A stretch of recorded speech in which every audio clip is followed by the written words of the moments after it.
Action News' Leslie Corsi is live in the studio with more.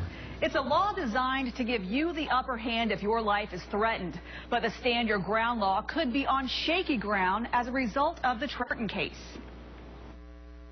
He was told to stay in the car and wait for police. Are you following him?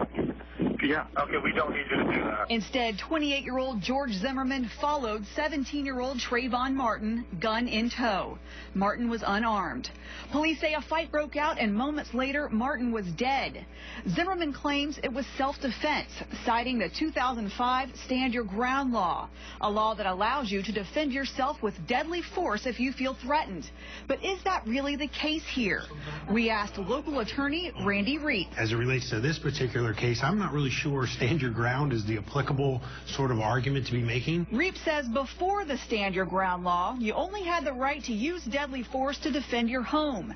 Outside, you'd have to make a reasonable attempt to run away.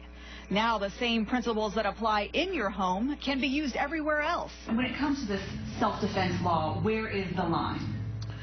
It's a very case-sensitive, fact-specific kind of question. If you're in fear that I'm going to hit you, you may be able to physically defend yourself.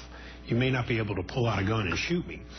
Contrast that with if you were in reasonable fear that I was going to cause you imminent death or great bodily harm, then you are authorized to use deadly force. Reep says the law allows you the opportunity to not have to run away from a dangerous situation, saying sometimes the best defense is a good offense.